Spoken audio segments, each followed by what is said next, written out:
You want new gameplay for Dune Awakening, the announcement of the release date, crafting, base building, skills and more?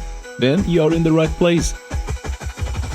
Because as part of Gamescom, Funcom has provided us with gameplay material for over 30 minutes, which we have analyzed for you and of course do not want to withhold. And with that, we can get a much better picture of what awaits us in the upcoming Dune Awakening early 2025. And in the gameplay analysis, we came across some exciting details. But step by step, we will introduce you to all areas of Dune Awakening and go into every detail of the new gameplay footage. And one thing is for sure, we are looking forward to Arrakis. Come here. Kneel. Put your hand in the box. As a real survival MMO, we start with the character creation of our Bene Gesserit spy, which is sent to Arrakis. And here, we have the most diverse genre-typical options to adapt our character to our liking. The optics can be seen thanks to the Unreal Engine 5. In addition, the character creation is divided into two parts. On the one hand, our pure character optics, so how we find ourselves in the game world, and on the other hand, the second part, where we answer some questions about the Honorable Mother, and this indicate our background and of course our basic career. And in this private audience with the Honorable Mother of Bene Gesserit, we give our further details. Then I will sift your words for lies. Let's begin. Where were you born? In principle, the further character development remains open thanks to the open skill tree. And with this, we are released into the alternative timeline in Dune Awakening. And at the end, we choose our basic career path, as a trooper, swordmaster or mentat. Who was your mentor? In principle, the further character development remains open thanks to the open skill tree. The mind must be prepared or the training does not take. The test is almost complete. Have you spoken truth? You will go to Arrakis as our agent prisoner. You have one task. Find the Fremen. Wake the sleeper. You will know when it is done. And with that, we are released into the alternative timeline in Dune Awakening. And here we wake up in a cave where we learn how to run, get to know the basic controls and get to know the first interactions with the new game world. And thanks to the technical basis of the Unreal Engine 5, the whole thing also looks correspondingly updated and visually impressive. In a classic third-person perspective, we explore our initial cave and get familiar with the UI elements, for which we get a compass in the upper area. So we collect the first loot and get familiar with the crafting directly.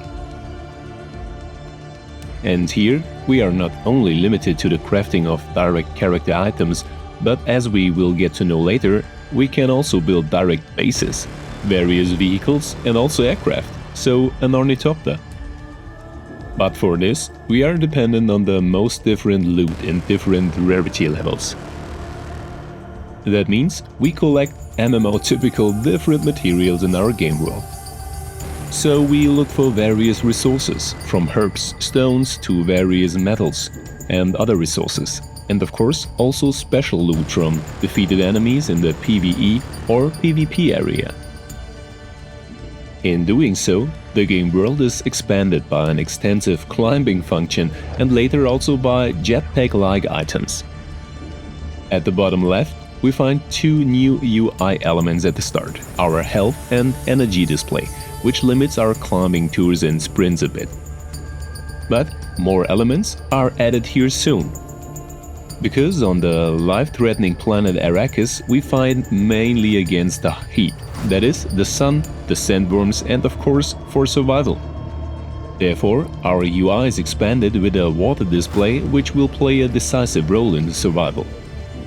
Because depending on how fast we move, whether we are in the sun or in the shade, the display empties up to a critical level.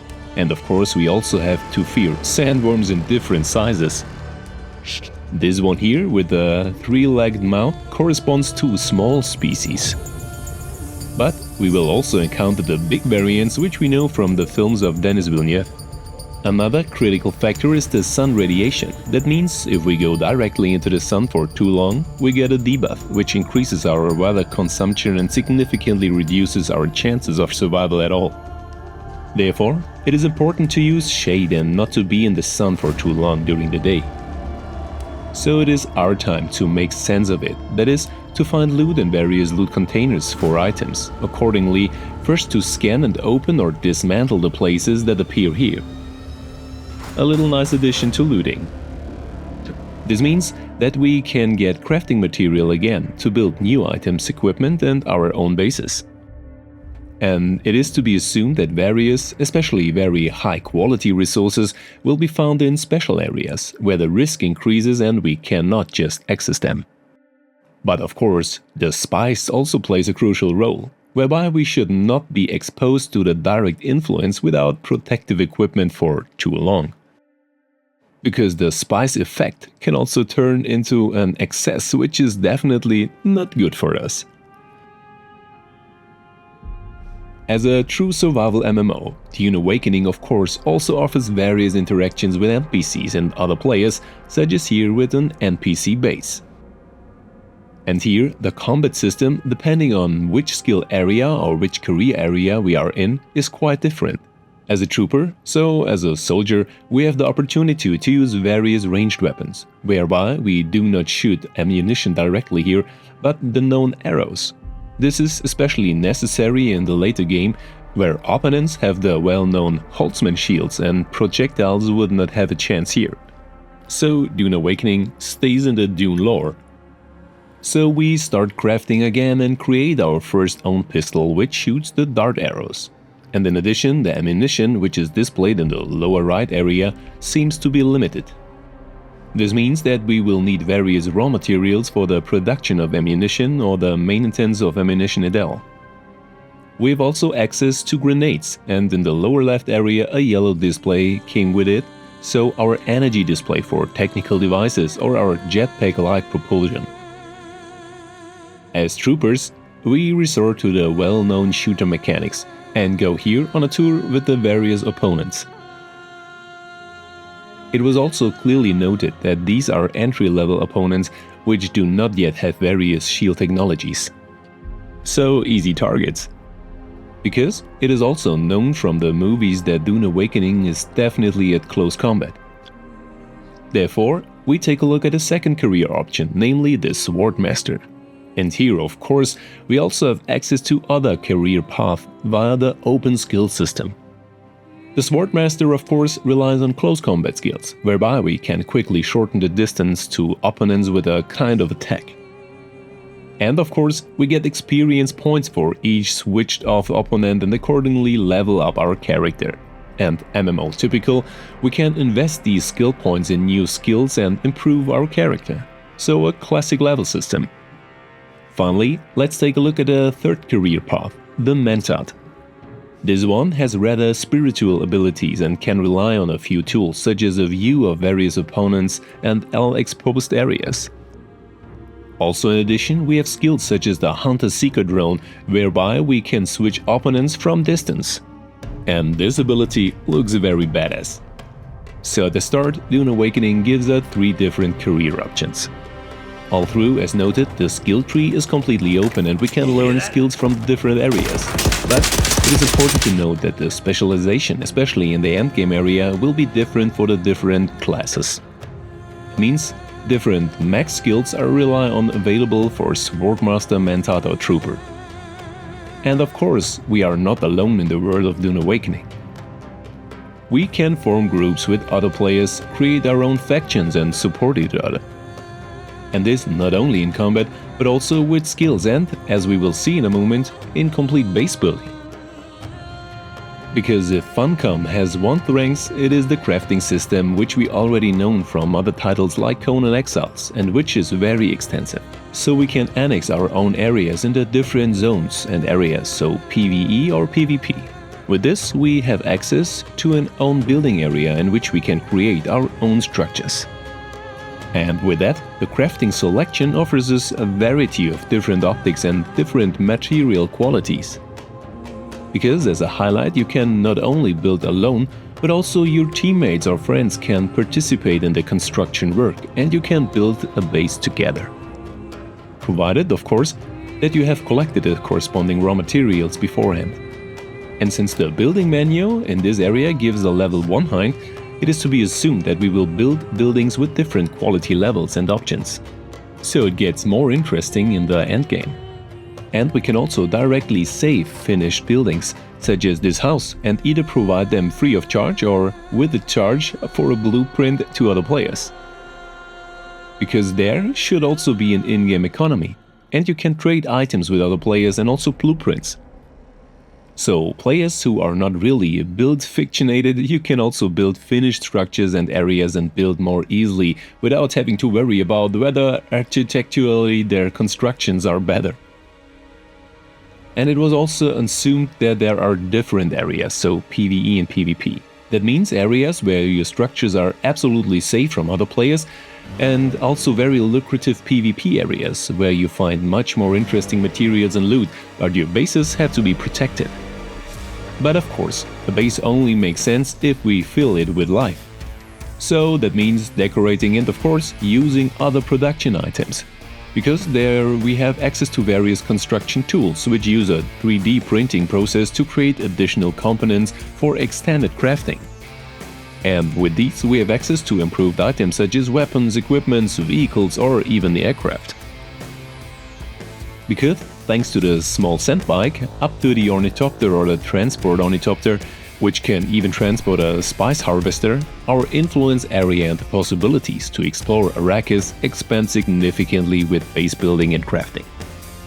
And here too, we have customization options. For example, we can give an additional seat to a sand bike so that our teammate can simply take it with him. And thanks to the various quality levels, for example for items or equipment, we have the possibility to find better items, produce them and then use them. This is how the loot spiral continues. Loot. But Dune Awakening has another resource which is combined with crafting, namely our killed enemies themselves. Because as we know from the movies or books, blood is not just blood. Because here we can extract the blood of our killed enemies with a corresponding tool, a blood extractor, and store it in suitable blood bags. Because water, no matter in what form, is one of the most important raw materials in Dune Awakening or the Dune world. But we get also a blood drinker debuff here. Because the water can otherwise be filtered again at its own crafting station. Because only through a corresponding filtering we have access to clean water. Otherwise we have to live with this debuff. But rather a debuff than die. To filter blood accordingly, we also need a crafting station, namely the blood purifier. With this special crafting station, we can convert the collected blood of our enemies directly into pure water, which takes a certain amount of time, but then it is a valuable resource and of course also a valuable commodity. But we also find other, rather unconventional resources in Dune Awakening. For example, a special and especially necessary sand for crafting, the floor sand. We find this sand on our extensive desert tours, but here we have the problem that we can lure the sandworm while mining. So we should always keep an eye on the sandworm display, especially outside in desert areas. And if we get too greedy, a visit from a sandworm, in this case also one of the smaller variants, is safe. A timely escape is therefore an advantage, because sandworms represent one of the real threats in Dune Awakening, like of course other players, lack of water, the sun or many other dangers. In this case, the sandworm meal had to be cancelled, because the player managed to reach rocky ground in time, where the sandworms do not go. And as I said, this is a small sandworm. But before we get to its big relatives, let's take a look at in-game events, which are accessible and visible to all players in an open-world area. Here, for example, a crashed spaceship was named.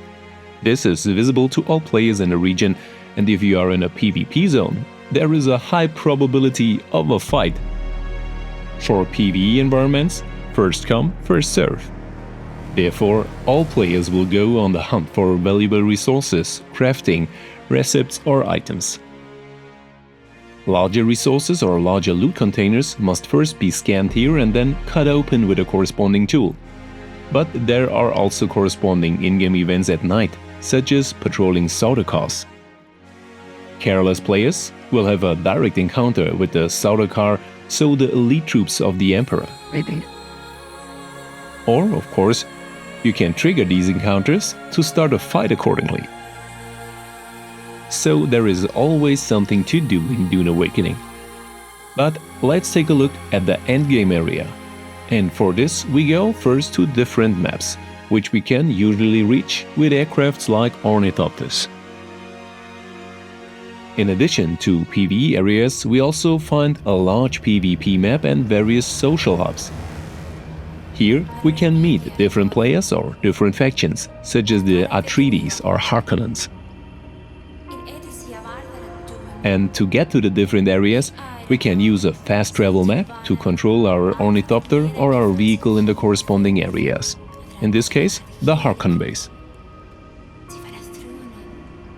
Here we meet not only players, but also various NPCs who can provide us with information or even orders. So the perfect place for exchange, trading and interaction with other players. And of course, we also find one or the other shop here where we can buy equipment ourselves with specials. New weapons, armors and the liking. But so far, there has been little information about the quest system. But the world of Dune Awakening offers a lot of options. They let you live. And we're hoping for an That exciting is campaign, interesting. because the view of different factions and politics is one of the core elements of Dune. But also, especially in the endgame, we can complete special dungeons or raids in the form of test labs, whereby we can complete these challenges together with other players as a group. And of course, there are special rewards here, like equipment, items and of course some nice loot. But the level of difficulty here should be clearly above that of the free world. Here we meet special opponents with special abilities and even harder enemies, whereby the combination of the different player styles with their own skill trees offer advantages. That means if different players interact with different abilities, we can get a bonus. So we can play out the strengths and even weaknesses of the different skills and factions. Currently, we were able to see dungeon areas like these test labs with up to 4 players. Whether there are larger groups, raids directly with several players is not yet known. It is known that we can use up to 3 abilities actively, depending on character and class. So therefore, we will not be defeated by the most different abilities and can thus adapt our playstyle much easier. But it is also to be seen whether the complexity of the dungeons does not suffer and it becomes too easy. But we will do that at the latest, especially for PC players, at the beginning of 2025, with an open beta start of Dune Awakening. A release date for consoles for Xbox or PlayStation has not been yet announced, and even if cross-play is accessible. So the release of 2025, the first version, mainly refers to PC players. Currently, there is already a closed beta where you can register at duneawakening.com. But have we not forgotten something else? Of course, the world of Dune is all about a very special resource, namely the spice melange. Here we have partly massive spice explosions or can collect spice in different zones. Of course, spice harvesters also help us here. But, however, we burn relatively quickly a large battle. And here we have of course also the large sandworms, which we know from the latest movies, so if the battle turned not in our favor, we have a last resort to call a sandworm, so at least to cause the opponent a lot of trouble. And with this giant, I say goodbye until next time. See you in Dune Awakening and see you soon. Thanks for watching.